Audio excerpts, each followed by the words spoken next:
For years, I've said Ping have been the most forgiving drivers that you can buy and not even go and get a fitting. They work for everybody. But I think I might have found something that could take that spot. I'm going to show you in today's video. So I've always said when anyone asks me, if you want to get a forgiving driver that you can just buy off the shelf, not really go through a fitting, which I would recommend, but you want something that's going to be easy to use, it's going to be consistent, you're going to get that high launch, I've always said just go for a Ping G model, whether it's the 430 from this year, whether it's the 425, the 400, you know, going all the way back to like the G25, they've always been so easy to hit. I'm actually just going to pop one off here and just show, first swing of the day, how good these things are.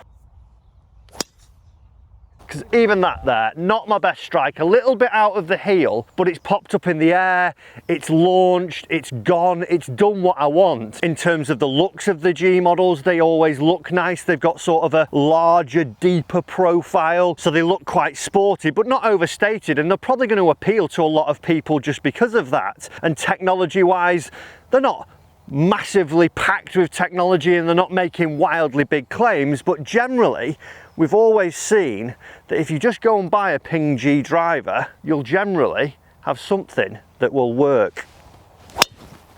I mean, just like that one, even now I'm questioning putting this golf club in my bag because they're the two straightest drives I've hit in a long time.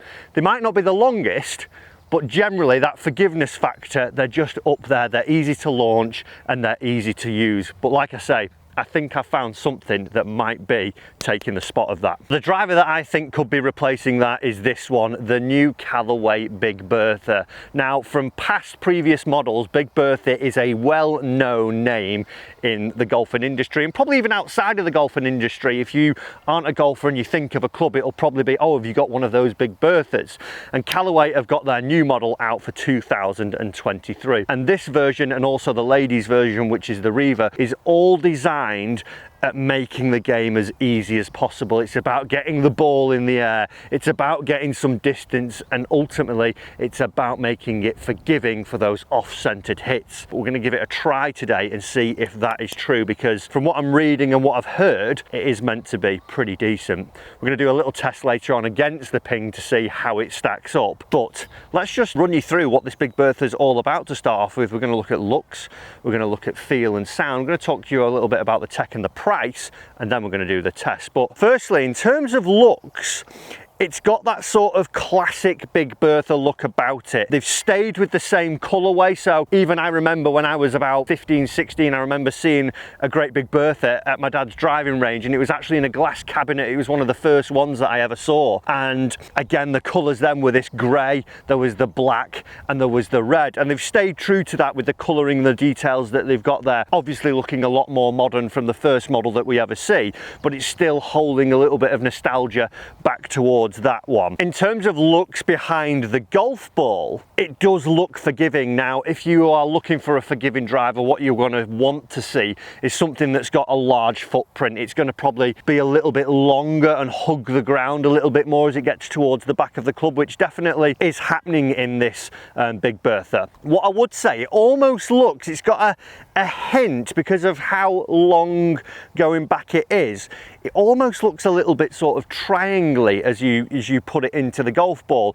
But then, like I say, the footprint's large, which is really inspiring quite a lot of confidence. I'm just going to have a first little hit here. It looks as well, when you've got it in behind the golf ball, that you can just pop it up in the air, and I think I get very similar feelings and thoughts from the G430. Not a really deep face, it's sort of in between deep and shallow, so it looks like you can pop it up into the air. I mean, just like that one, that's popped. That has popped indeedy. Ooh, hello. What I like as well from the driver face, when you put it down, it's got sort of segments, so you've got the toe, the heel and the center segment. So when you peg one up and you're aligning your golf ball to the middle of the driver, you've got your traditional Callaway little arrow head on top, but then the way that the etching is on the face now, it sort of is pointing straight to the center of the club face, almost like hit me, and you know where a toe and a heel strike would be, but you've got that center line popping out. One of the other things that I do really like about it, actually, I've got this in a 9 degree and I've just got it set as a 9 degree. From something that should be, you know, maybe aimed at a higher handicapper, a mid handicapper golfer, it's not looking really offset where the toe would be really turned in. It actually looks pretty neutral and square as you stand behind it. That was a pretty bad swing and it's popped up really nice there. That's popped up very nicely. On the bottom, what we'll see as well is just the pretty standard Big Bertha logo, Callaway logo, and then like I say, it's got its traditional colourings in there. So in terms of looks, I think they've done a pretty good job of making what would be a higher handicapper's driver actually look like something that I would, you know, have in my bag there. I wouldn't look at it and go, oh my God, that's offset, that looks horrible, that's aimed at trying to keep the ball straight or really reduce my slice. It just looks like quite a nice, smart looking driver. It's pretty decent, to be fair. Decent. Well, that's a good sign of its forgiveness, because that was out of the shaft. In terms of the feel and the sound of this driver, titanium face on here, has got a carbon crown. It sounds solid, it sounds like it packs a punch. I think sometimes with maybe higher handicapper, more forgiving drivers, one of the problems is they sound tinny and hollow and don't sound like they've got that thud behind the golf ball, as where with this new Big Bertha, the actual sound and feel, it's not a million miles away from what the Paradigm is. Paradigm feels like it is loaded with that more carbon, obviously having the full carbon body on the Paradigm. But even this one, it sounds strong, and I think, you know, that's a big thing as well. When you get that feel, if it's sounding good, that links straight back to the feel, and you want to hit it. If it sounded really tinny and sounded loud and pingy, I don't think I'd like it as much, because straight away that would put me off. It would feel a little bit sort of cheap off the club faces, where the way this one's feeling, it is good. It sounds good, sounds solid, almost sounds a little bit old school when you hit it, which is nice. And a good feel off it. It's what you want from a driver. Looks wise, it's ticking a box. Feel and sound, it's ticking a box. That is a nice drive. That is a nice drive. And I don't even feel like I've actually hit those well. I think there's maybe an element of feeling that you've hit everyone okay. There's not the direct feedback sometimes that you would get maybe from, say, an LS model. If you get it toey or heely, you really feel the club head spin in your hands because you've not centered it, as where anything a little bit off center here, it still feels like a nice strike. You're not getting that sort of harshness off the club face. You're still getting a flight that is out there, and you think, oh yeah, it mustn't be that bad because it's still launched and it's still gone, which when we do some data testing and look at distance in a little bit, that might show that it drops off significantly. But in terms of maybe an enjoyment perspective and a strike perspective, it does feel like you're doing all right the most of the time, which is probably quite encouraging to maybe the higher handicapper or someone who's struggling with driver. If it felt harsh, you'd probably get rid of the driver, as where, you know, a little bit of false sense of security will help you get you feeling better, get you swinging with a little bit more confidence, and that's what we want from a driver. So let's talk about the tech and the price of this new Big Bertha.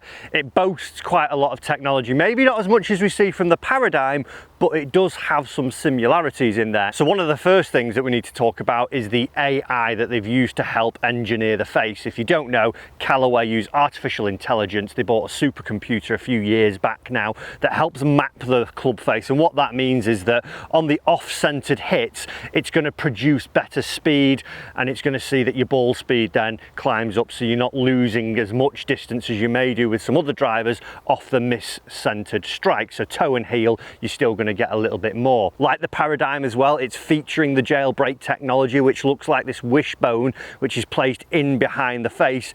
Again, that's for stability on the club face, to make it not twist as much and make it come off faster on those mis-centered strikes. So if you aren't quite getting the center with this driver, with that face and the jailbreak, we're going to see, hopefully, you're getting a bit more distance. Also, a bit like the Paradigm, it does feature some carbon. It's not the 360 carbon that we see.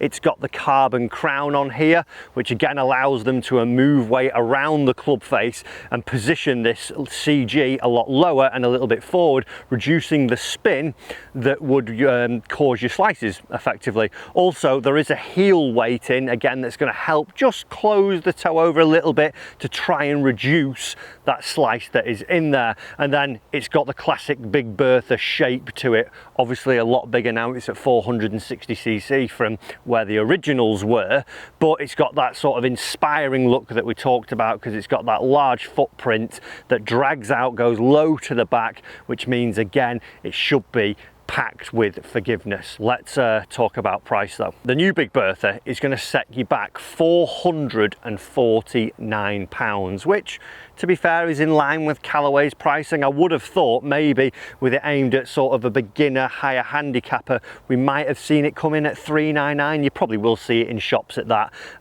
in the next few months, I would imagine. But £449, when you've got the Paradigm as well up there at £529, I would have thought they'd maybe just drop something and clear up in both ends of the market with that. But as we're seeing, generally golf clubs are pretty expensive nowadays. But now I want to put it up against the Ping G430 to see how it stacks up. We're going to get some data just to see what the spin numbers are looking at, what the distance numbers are looking like, and then I want to do a little fairway test to see how many fairways I can hit with the Ping or the Callaway, because when I think forgiveness, I'm thinking high spin, I'm thinking high launch, I'm thinking pretty straight, which ultimately should mean that I hit more fairways. Let's see how it gets on.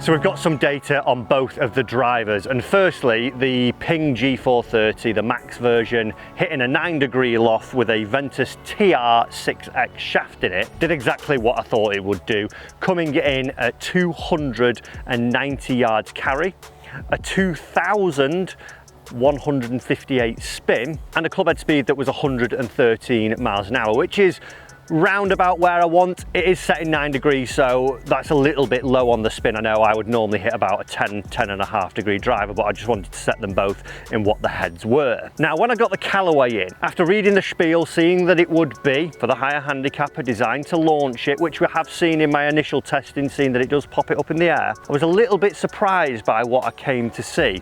Now, distance wise, it was nearly neck and neck, 287 yards of carry with this one, which is nice. That's what I like.